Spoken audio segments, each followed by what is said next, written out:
In this video, we're going to look at life insurance and real estate. We're going to look at the numbers of what it looks like from a percentage base of when you should borrow against your policy and buy real estate on like a flip example. And then we're actually going to look at cash flow example. And I'm here with Dom Rufran. And the reason we're talking about this, dude, is there's a lot of questions that we get. And I think a lot of times people like maybe oversell life insurance or the and asset to be like, wow, this is so amazing. I'm going to become so rich. And what you'll find is life insurance is incredible. And we'll go over that quick. But then we'll also show you like pretty much the two principles, or show you really basic examples using real estate on how money flows, but then how actual rates of return work when you're borrowing against your policy to make investments. So anything that you want to say, or any parts of caution or what you've learned in seeing people use life insurance to buy real estate? No, I would just say that I'm excited because real estate has always been a good dear friend of mine that I believe in the asset class. And I have a lot of relatability to the individuals that believe in real estate as well. And again, it's just another tool that can help you essentially buy more real estate. Yep. So I'm going to share this and then we're going to dive into the computer. So the first concept is life insurance has all kinds of benefits. We're going to look at that in a second. So life insurance has all kinds of benefits. Real estate, when set up and used properly, is an amazing investment that gives you the ability to use leverage that hopefully can appreciate, meaning it's growing in value, hopefully can create cash flow coming to you, and has special tax advantages. Tax advantages, yep. So if you take all those benefits and life insurance together with the and, it could be a mind-blowing experience. And so with that, we're going to dive in. So what is the and asset? The and asset is a contract between you and an insurance company. It's a unilateral contract, which essentially means if you keep up your end of the bargain, the insurance company's on the hook to keep their end of the bargain. Not all contracts are created equal. Not all companies are created equal. So you want to make sure that you're with the right company. You want to make sure your contract's maximized. Part of maximizing it is you want as much living benefits as possible, especially if you're using life insurance to store and use your capital, which typically means we're trying to reduce any insurance drags to your cash and maximize living benefits. So another way to say this is we want to max the living benefits and minimizing insurance, but we want to keep it insurance because of all the benefits. And the living benefits that Caleb's referring to is just maximizing the cash. Right.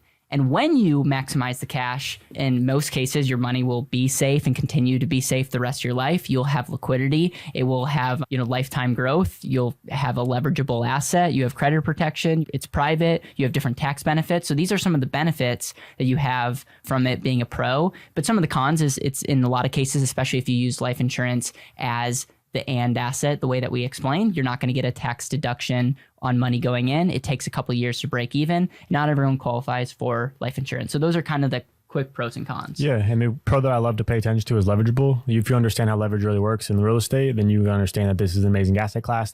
And in the spot that says it's not deductible, like Caleb said, it's not deductible going in, but you can deduct the interest if you talk to a tax person and you do it right. This is one thing I am going to take credit for, Dom, is this beautiful drawing that you have a love-or-hate relationship with. Yeah, it's all you, buddy. Yeah, it's all you, buddy. It's when the and asset is set up and used properly, your dollar literally does more than one thing. I like to utilize the example of like cell phone. Your phone does multiple things, so it's hard to put a value on your phone, i.e. why almost everyone has a smartphone, because they say it's more valuable and it might not be an investment, but everyone uses it. So just like that, life insurance gives your dollars more than one job. Your money can grow. You can control it while it grows at the same time. It gives you options in the future. It protects you and your money, gives you the ability to save more. And the $1 million question is, I believe this asset enhances you to show up more powerfully and live more intentionally. And so the idea of life insurance giving it multiple jobs, one of the examples of this is growth,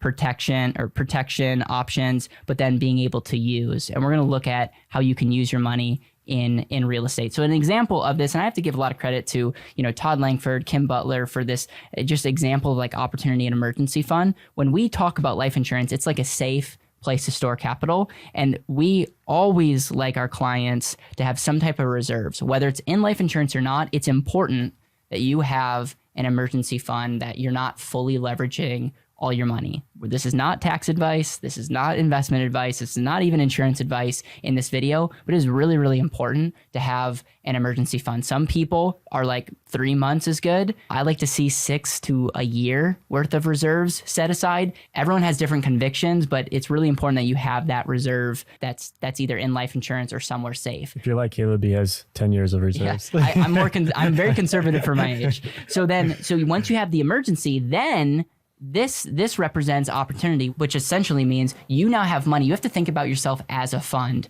You can now start investing, whether it's in businesses, people, experiences, real estate, business, you name it. I mean, you could do crypto. I know we've had videos of you utilizing your policy and doing crypto. It's like this, again, not investment advice, but hopefully you can utilize that capital to create more wealth, because this is a machine regardless. And hopefully what you're doing outside the policy, the external rate of return and the internal rate of return of the policy are a net positive and not a net negative. Oh, I love it. No, that looks amazing. Okay. So here is my beautiful drawing of an insurance policy, insurance company, and a flip. And before we get into this, because I think it would be really good for you as the real estate investor that's watching this to have some contextual concept to something that you are familiar with, is to think of this more so like a HELOC, a line of credit. And that's really all life insurance is. It's a HELOC on steroids is what I like to call it. Because your HELOC, right, it'll appreciate with the value of the home, which will give you more access to the ability to leverage and use for more properties. Your life insurance policy will appreciate, but it's compounding from an appreciation standpoint, right? It's going to get guarantees plus a dividend on top of that, which gives you the ability to access and borrow more money to go buy more real estate. And on top of that, it's got a death benefit for you to show up very, very powerfully for your family. And so when you're using your funds in a life insurance contract, think of it exactly like a HELOC of the amount of money you have the ability to control, the amount of money you have to go out and use. And when you have interest, the controlled cost, like Caleb's going to talk about, think of the controlled cost when that gets tacked on to the overall principle of the HELOC. It's going to work the same exact way in regards to your life insurance contract. The one benefit outside of that is massively, massively huge for life insurance is when we're talking about these controlled costs within the HELOC, you are required to pay that interest back or you will default on that loan. When it comes to the life insurance contract, you have maximum flexibility on paying back that interest whenever you want to. Now, I always encourage people to pay it back, just the interest at the bare minimum, but you really don't even have to ever pay it back if you didn't want to. And using leverage in a responsible way is always going to be important regardless of which strategy you use. Yeah, I love that. Thank you. So what we're going to do, and this is going to be important that we talk this through, we have life insurance over here. We have the insurance company, and then we have the flip. This represents the 1 year situation. And again, we'll use real estate because that's easier to draw than crypto. Okay. So we're looking at a 20-year, what we call IRR. Now we have many videos on this channel about internal rate of return, but this is the actual growth rate that your policy is experiencing. And that factors in commissions, cost of insurance, all the other things. It's actually looking at the true cash on cash growth. So if you understand life insurance, you understand that 4% internal rate of return, that's one benefit out of the many others. If all we cared about was IRR, you'll start seeing that we're kind of, not using logical sense because we're going to control money in the future for 6%, but we're only earning 4%. That only makes sense if your life insurance has other benefits than just the internal rate of return. Not only is this compounding, but there's other benefits. And that's really important because the biggest problem that people have is they're like, why would I borrow to use my own money? Well, you're not borrowing your own money, you're using the insurance company's money, but there's other benefits to life insurance. It's not just an account earning a rate of return. Yeah, no, it's great. And something to point out too, in regards to the examples that Caleb is using here, is that Caleb is using a 6% loan, which is right around where current interest rates for insurance companies are. They're like right around 5.7%. And he's using a very, very conservative 4% in regards to the life insurance. And I say conservative is because these loan rates are actually higher now than they really have ever been in the last 20 plus years. And what happens when the loan rates get higher is the dividends also get higher, which means that currently they're getting roughly a 3.5 to a 5% internal rate of return, which means futuristically, because the loan rates have increased and the interest rate environment can increase, you'll likely see a higher than a 4% internal rate of return as well. But he's just showing you a very conservative number right now. Right. And right now, a lot of insurance companies are actually giving you a better competitive return than like a third party like banks. But I think third party banks will catch up, and there may be a world, depending on your situation, where you could get a third party to act as the insurance company and get you a cheaper loan rate. At this point, that's all we'll say. We won't confuse you more, but just know that there potentially could be other options to get cheaper access to money while collateralizing your cash value. Yeah, when he says third party, it's just instead of getting a loan from the life insurance company, you get a loan from a bank or somebody who specializes in doing so. It's a better way to say it. Thank you. All right. So when we utilize a loan, and I'm going to show a real cash example down below, but this is just conceptual. Let's say we have $200K here, and let's say this $200,000 is cash value. And let's say we take a portion of that. We don't take it, but we want to borrow against our cash value to buy this flip opportunity. So to do that, we're going to go to the insurance company and we're going to say, hey, we have 200,000. We want to use 100 of that for this flip. And so this insurance company will say, okay, we're going to put 100,000 of your cash value as collateral. We're going to continue to pay you dividends. You're going to still get your life insurance. All is good. On the full 200,000. On the full 200,000. But now we're taking the insurance company's money. We're paying them some interest. And like Dom said, it's an unstructured, loan. So meaning you don't have to pay them that interest. The interest can compound. And there's some reasons why you may want to do that depending on the opportunity that you're going in. But you're going to charge, in this example, 6% to control $100,000, which is $6,000. And again, your policy is continuing to earn and all the benefits of life insurance. Over here, this money's coming to buy this opportunity. We're using a flip to make this easy. And this is going to be 1 year to make the math easy. But let's say this flip, you take this scenario and it costs you 6%. We call this control cost because it's costing you 6%, or in this example, $6,000 to control 100. And that has to be factored in to the investment, because that 6,000 is the actual money that you have, that can earn a rate of return. And so if you're paying 6%, if this is the investment and you earn 0% on that flip, not only did you just go through the hassle and give up opportunity costs of what your money could be earning, but you actually made a negative 100% on your money, i.e., it was not wise for you to take that loan and you just lost that $6,000 investment. Now you still have your principal, because you didn't lose anything at this point, but you didn't make any money, and as a result, that you probably don't feel great. If your investment earns 6%, which some people would be super happy with 6%, in this example, if your investment earns 6% and your control cost is 6%, that essentially means it's a wash. You're 0% on that activity, meaning you went through a lot of work, you went through a lot of hassle, and you didn't really make any profit because of the control cost wasn't higher than the opportunity or investment that you made. Now, on the flip side, this is the kind of math that people use when it comes to, options. So you got to be careful, and I'm going to show you the real cash example. But if you made 12% on this opportunity, Dom, you made 100% on your activity in that 1 year because your control cost is 6%. You made 12%. And so boom, that's incredible. And the same thing could be true about 15%. That's 150% on your money. And if you doubled, which is could be somewhat common in a flip, you get into a flip, you fix it up, who knows, you maybe double what you're getting paid.